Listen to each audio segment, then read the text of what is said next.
Developing tonight, more people evicted and ending up on the streets. Experts warning that will happen as lawmakers approve cuts to eviction protection funding.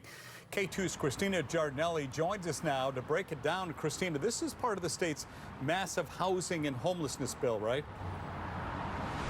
Yeah, that's right. That $2.6 billion bill now headed to the governor's office for signature after passing both the House and Senate this week. It cuts millions of dollars from eviction protection services like rent assistance and legal help. In the month of May alone, over 2,200 evictions were filed in Oregon. 88% of those were for non-payment of rent. This legislative session, a huge portion of the emergency money that goes into trying to keep people like that from ending up on the streets, was gutted. It looks grim to me. I'm really very concerned about evictions. Erin Meehan works at the Community Alliance of Tenants, answering the phones at their hotlines to provide renters with advice about their rights and help when they are facing an eviction. She is likely out of a job because of the cuts. I feel for tenants, I feel for renters in Oregon, across the state.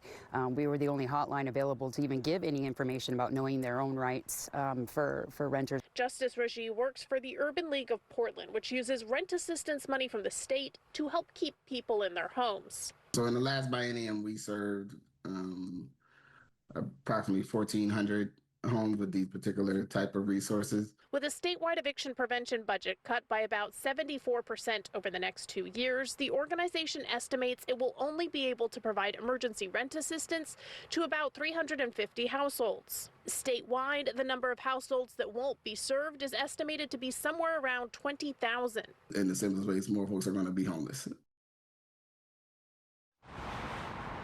Now, the money that did stay in that bill is mostly going to fund the current shelter operations statewide, as well as long-term rent assistance. So things like permanent supportive housing or people who need long-term help for things like domestic violence rent assistance.